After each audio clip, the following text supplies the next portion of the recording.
Hola personitas, les Gilmore Lovers, buenas tardes, buenos días, buenas noches. Bienvenidos a este su espacio del podcast Sin Culpas,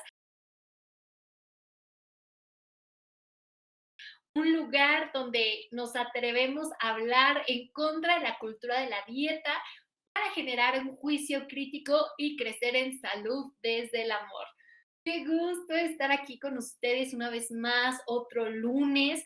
Tuvimos una serie de cambios en nuestra programación, pero no se preocupen que ya pronto conocerán a nuestra próxima invitada. Pero el tema de hoy, híjole, es un tema polémico, interesante, y sí me gustaría aclarar desde un inicio y más que advertencia, señalar que es un contenido que es de alta sensibilidad para cierto tipo de personas, sobre todo si eres un paciente en recuperación de un trastorno de la conducta alimentaria o si crees que tienes en estos momentos alguna cuestión que te pudiera triggerear relacionado con este tema, te pido que a lo mejor consultes con tu equipo de trabajo o que veas si tú estás listo para escuchar este episodio, no porque sea malo, sino todo lo contrario. Sin embargo, vamos a hablar de ciertas conductas que a mí no me gustaría que fueran ideas para desarrollar ciertas compensaciones, sino todo lo contrario. Entonces, sí quería compartir esta pequeña advertencia antes de comenzar. Y también para los que no sean sensibles a este tipo de contenido, decirles que lo que vamos a hablar aquí no es una herramienta de diagnóstico. ¿Qué quiere decir esto? La información que yo les voy a compartir el día de hoy no significa que ustedes lo escuchen y como en Google que buscas cierta sintomatología y ya te dice de qué te vas a morir y cuándo. Aquí tampoco queremos eso. Simplemente, una vez más, la información que yo difundo en este espacio es para que nos concienticemos y hagamos una pequeña introspección, evaluación de nosotros mismos y poder buscar la salud desde el amor. Entonces, sin más preámbulo, vayan por su tecito, cafecito, si van manejando, presten atención en lo que me escuchan y vamos a platicar el día de hoy sobre las conductas alimentarias de riesgo. Y también son abreviadas como car, literal, como coche en inglés. Y pues la verdad, este tema me motivó mucho a hablarlo o abrirlo el día de hoy, porque estuve escuchando una serie de ponencias de psiconutrición y en una de estas ponencias se hablaba de la imagen corporal y un enunciado que me gustó mucho que dijo el nutrólogo que estaba dando la ponencia es que las conductas alimentarias de riesgo son como una ventana para explorar la percepción que tenemos de nuestra imagen corporal, de nuestra relación con nosotros mismos y pues por ende de la comida y de nuestro cuerpo. Entonces, pues creo que como nutróloga estoy en contacto con muchos pacientes que tienen conductas alimentarias de riesgo y el poder recalcarlas y poder analizarlas permite prevenir un trastorno de la conducta alimentaria. Entonces vamos a adentrarnos más en este tema que justo es las conductas alimentarias, el riesgo. Entonces, para comenzar, ustedes estarán preguntando qué son estas conductas, ¿es lo mismo que un trastorno alimentario? Y la respuesta primera es, no es lo mismo que un trastorno alimentario. Literal, voy a citar lo que tengo aquí en mis notitas, que dice que las conductas alimentarias de riesgo son manifestaciones similares a los trastornos de la conducta alimentaria. O también otra bibliografía dice que son aquellas conductas inapropiadas que predecen a los trastornos de la conducta alimentaria. ¿Qué quiere decir esto? Que pueden parecerse los rasgos, las conductas que se tienen, pero no son un trastorno. Es como si estuviéramos adentrándonos al trastorno. Y lo que ambas bibliografías coinciden es que se presentan con menor frecuencia, con menor intensidad y que pues justamente por esto, como son menos frecuentes y duran menos, no se pudieran considerar como un trastorno alimentario. Pero ojo, y aquí es lo primero que también quiero traer a colación. Incluso lo medio abordamos en el capítulo de trastornos de la conducta alimentaria, que si no han escuchado pueden ir a los anteriores.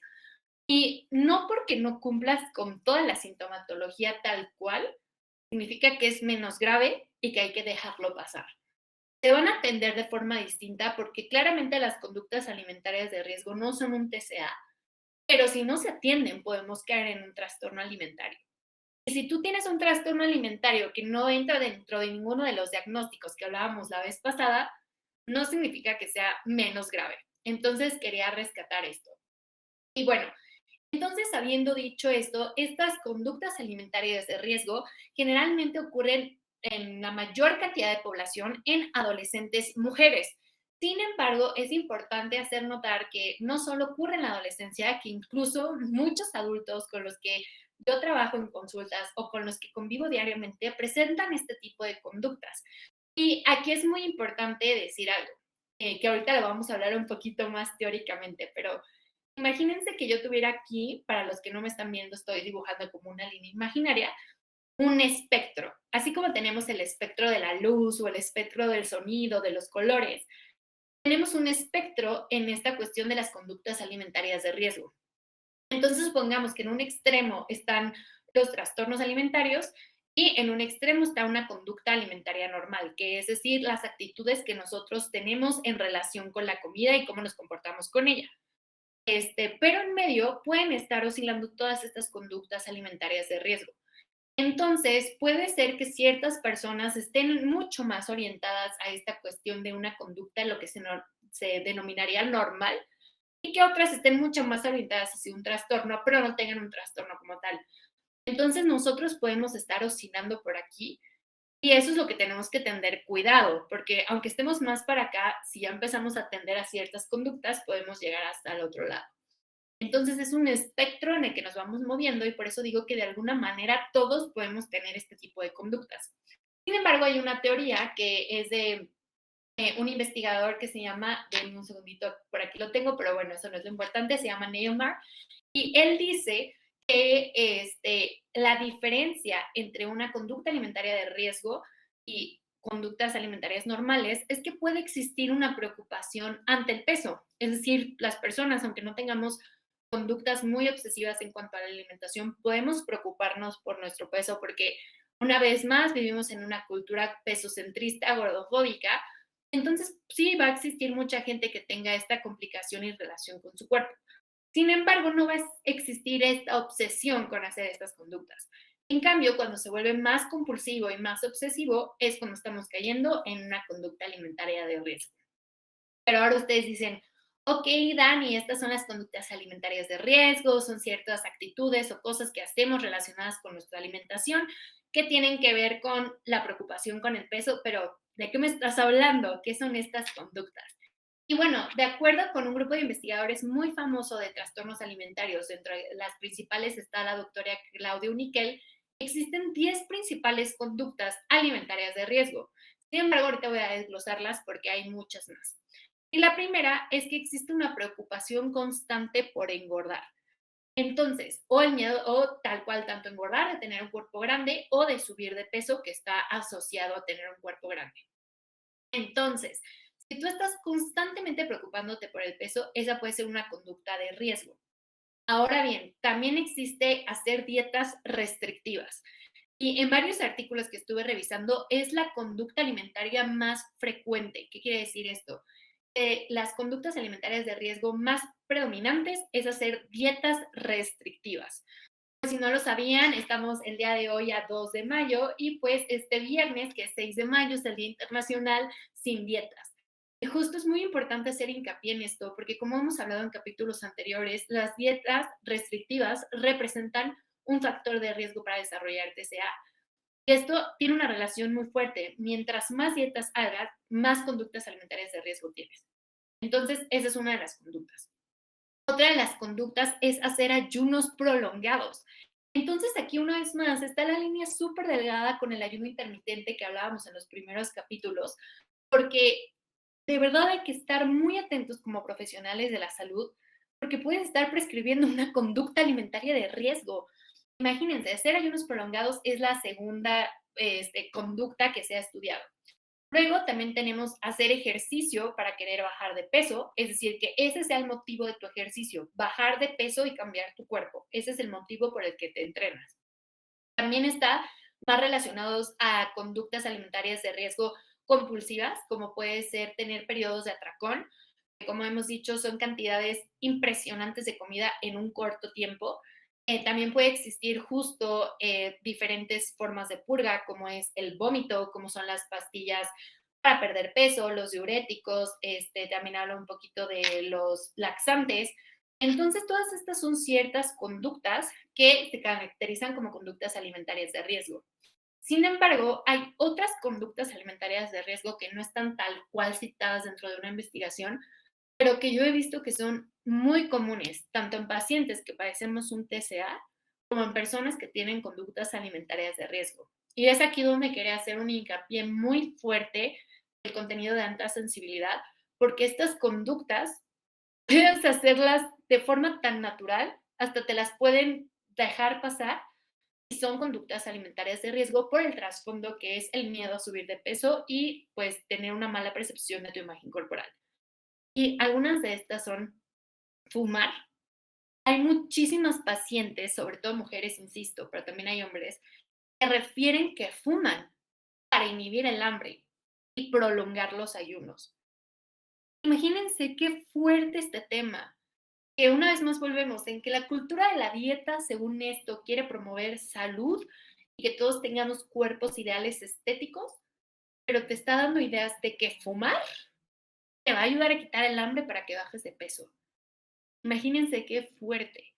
O también otros pacientes que me han compartido que incluso yo les puedo decir que yo sé mucho estas conductas, tomar coca light, obviamente, claramente, y esto es sarcasmo para que me den entender, coca light y café. ¿Por qué? Porque son bebidas que no contienen calorías, pero inhiben el hambre. Y que curiosamente también son ciertas recomendaciones que se dan en el ayuno intermitente. Entonces hay que tener mucho cuidado aquí. También está el masticar chicle para que no te dé hambre. Está, pues justo, o sea, tomar agua para que te sientas más lleno todavía, entonces no quieras comer. Imagínense que son cosas tan normalizadas que tú te metes a Instagram y cosas que salían en sitios webs de Ana, ProAna y ProMía, que son sitios de la Deep Web, donde se promueven consejos para vivir con anorexia y para vivir con bulimia, por eso Ana, anorexia, bulimia, mía, que, que están ahí y que están normalizados y que es normal tomarte un café para no tener hambre. Eso es una conducta alimentaria de riesgo. Otra conducta alimentaria de riesgo que yo hacía muchísimo es justificar tu forma de alimentarte. Yo me justificaba muchísimo bajo la premisa de que pues yo era nutrióloga y sabía qué estaba haciendo con mi vida alimentaria. Pero el estar justificando de, es que ahorita yo no estoy comiendo porque estoy haciendo tal tipo de cosa. O, es que yo no como este tipo de cosas porque esto. O sea, como que tratar de estar justificando todo el tiempo la razón por la que estás comiendo o no comiendo, también puede ser el trasfondo de una conducta alimentaria de riesgo. El sentir culpa cada vez que terminas de comer, el querer comer a escondidas o comer a escondidas. Es decir, voy a comer a estas horas para que nadie se dé cuenta, o voy a llevarme esto a mi cuarto y lo voy a comer. Todo ese tipo de cosas son conductas alimentarias de riesgo. Otra conducta alimentaria de riesgo que también es muy característica de las personas que padecemos un TCA se divide como en dos puntos. Es estar viendo constantemente la comida de los otros, y ya sea como compararte con ellas para ver si comes más o comes menos, y también picar de la comida de los otros, porque tú no puedes comer, entre comillas, eso. Entonces, por ejemplo, si tú estás viendo los platillos y dices, ay, bueno, fulanita comió más que yo, ya no me siento tan mal. O, mira, fulanito comió más, pero se justifica por esto y por esto. O al contrario, que dices como, se ve buenísimo este pastelito, pero no me voy a comer uno completo porque engorda, le voy a picar a tal. Esas son conductas alimentarias de riesgo, porque estás perpetuando el ciclo de restricción a atracón, que eventualmente puede caer en un atracón y en consecuencia en más restricciones. Otro muy común es que puedan estar cocinando ciertas recetas, que estén preparando ciertos alimentos para sentir que los están comiendo, pero al final los regalan. Son conductas muy específicas que están normalizadas. Y eso no significa que estén cuidando su salud. Al contrario, no podemos conocer el trasfondo. Entonces, dentro de en las consultas de nutrición enfocadas en psiconutrición, en relación con la imagen corporal y la relación con la comida, preguntamos el porqué de estas conductas. Porque, por ejemplo, si una persona vive con celiaquía y te dice, oye, es que yo no como este tipo de pan, sino como este, porque realmente tengo una intolerancia al gluten, y casi casi te sacan sus estudios y todo, dices, claramente hay una razón por la que no los consumen. Pero cuando empiezas a indagar, e indagar, e indagar, e indagar, y te das cuenta de muchas cosas, que todo lo hacen por miedo a, no, por miedo a subir de peso, o por miedo de verse más grandes, o por X, o por X, o por X, o porque les da miedo cierto tipo de alimento, justo te das cuenta que son conductas alimentarias de riesgo. Y por eso creo que es muy importante abrirlos, y sí quería hacer como hincapié al inicio del podcast, de este capítulo, de que íbamos a hablar de conductas muy específicas, porque no quiero dar ideas, pero también si los estás escuchando y te están cayendo muchos veintes de, ah, caray, yo hago eso, ah, caray, es que una amiga hace eso, hay que estar atentos porque podemos ayudar a las personas. Acuérdense que como hablábamos en el capítulo de trastornos alimentarios, son cosas muy profundas y son enfermedades mentales y se tienen que tratar como tal. Pero si nosotros podemos prevenirlas, podemos ayudar a lo mejor a que justo no se desarrolle el TCA. Entonces estemos muy atentos. Y una vez más les digo, lo que yo les estoy diciendo aquí no es un método diagnóstico. Ustedes no pueden decir, ay, Dani dijo esto, entonces yo hago esto, entonces ya puedo tener un TCA porque tengo conductas alimentarias de riesgo. No, pero sí hay cuestionados validados que te los pueden aplicar tanto con una batería de pruebas psicológicas o simplemente en una consulta de nutrición, y te pueden referir que están enfocadas en conductas alimentarias de riesgo, no en trastornos. Y es un cuestionario que se llama cuestionario breve de conductas alimentarias de riesgo. Y son esas 10 que les comenté que estudió principalmente Claudio Miquel. Es un cuestionario validado que tiene un puntaje, y dependiendo del rango de puntaje es qué tan graves son estas conductas alimentarias de riesgo y se representan un factor alarmante para desarrollar un trastorno alimentario. Una vez más, hay gente que oscila un poco más acá, que sí tiene preocupación por su peso, pero no hace ninguna de estas conductas. Hay gente que se mueve mucho más para acá, y eso es lo que hay que tener mucho cuidado en el espectro de las conductas alimentarias de riesgo.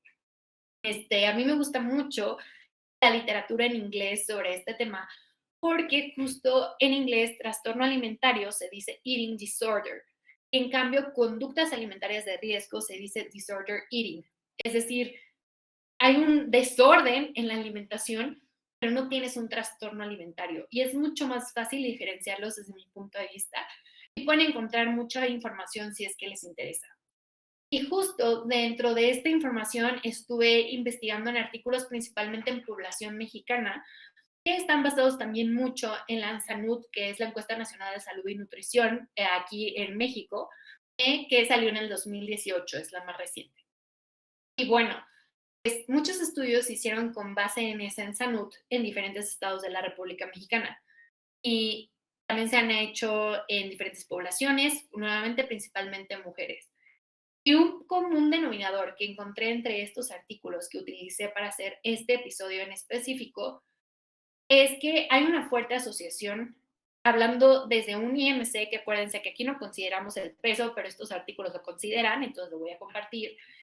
Mientras mayor sea el IMC, o traducido en forma más coloquial, mientras más grande sea el tamaño del cuerpo, mayores conductas alimentarias de riesgo hay. ¿Qué quiere decir esto?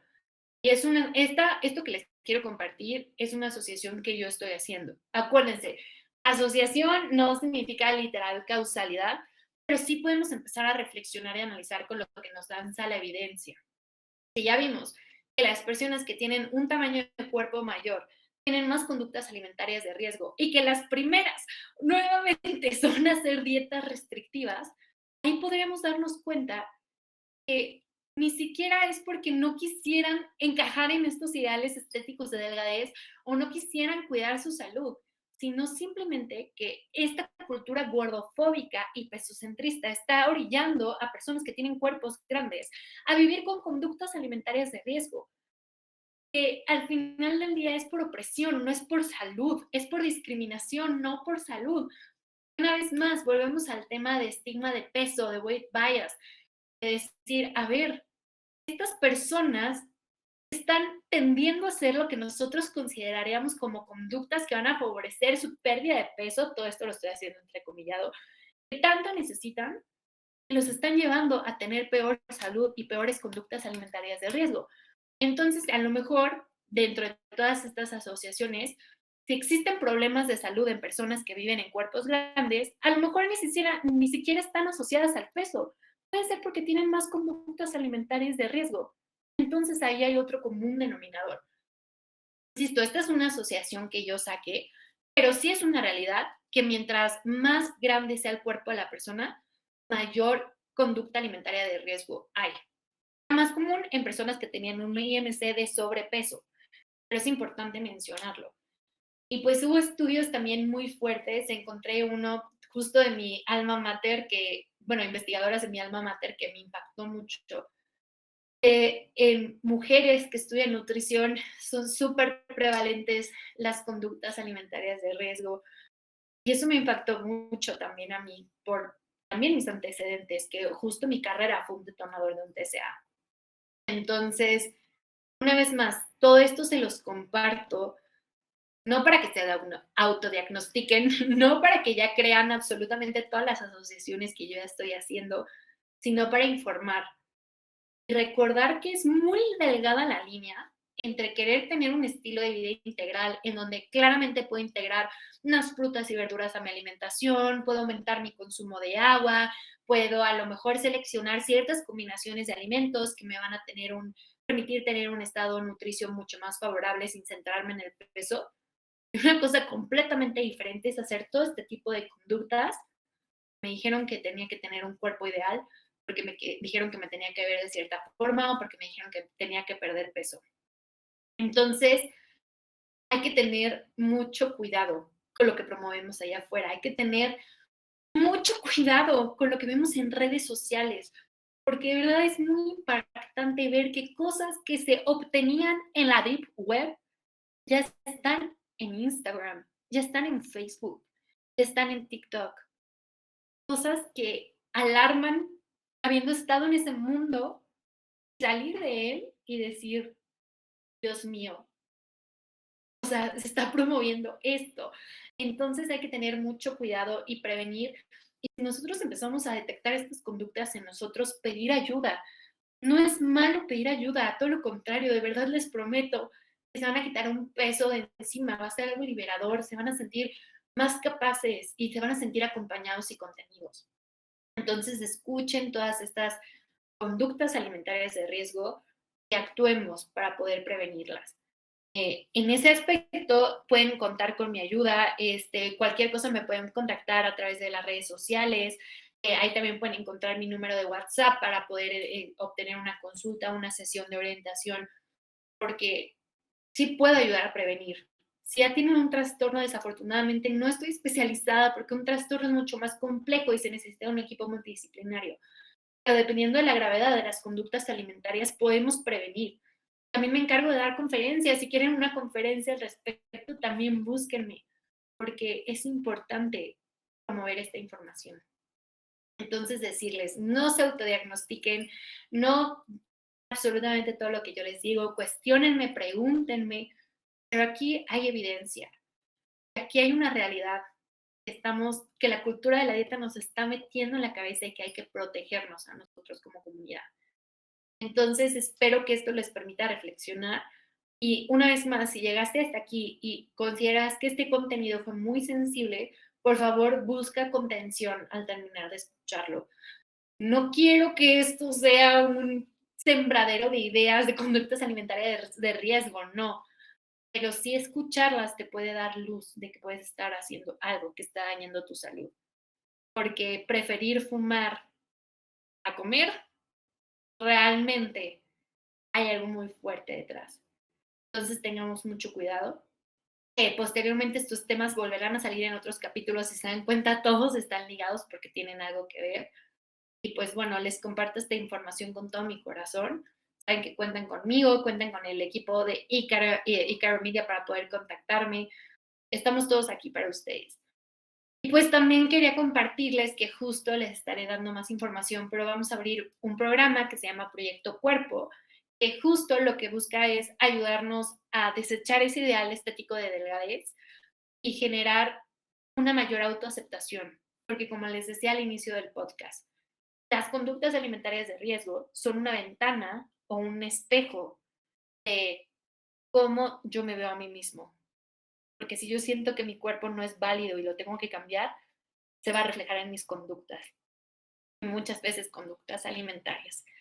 Entonces, justo tú puedes detectar alguna de estas cosas y a la par de que buscas ayuda, a lo mejor tomar este programa te puede complementar, te puede ayudar.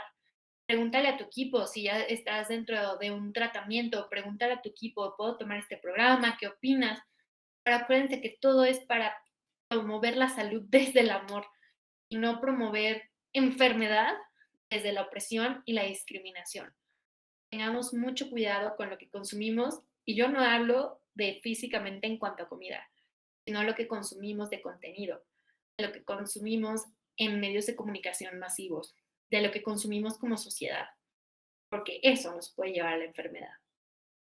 Y de verdad, como siempre, agradezco su escucha, su espacio, su corazón, su compasión. Les recuerdo que no están solos, que si tú estás viviendo estas conductas, te abrazo muy fuerte y se pueden revertir y prevenir, sobre todo para no desarrollar un TCA.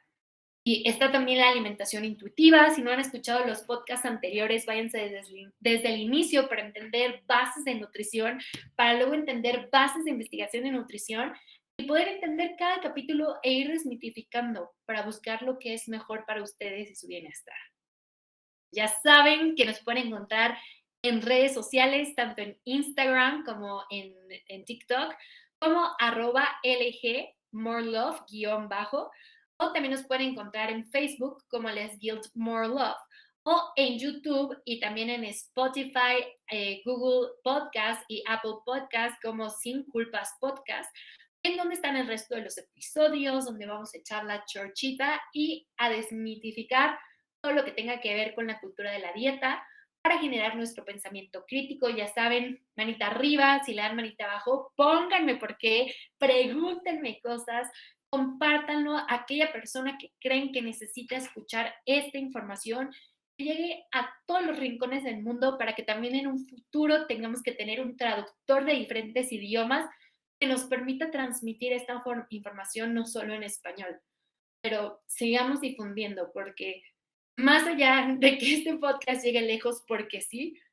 el mensaje llegue para prevenir trastornos alimentarios y vivir la salud desde el amor.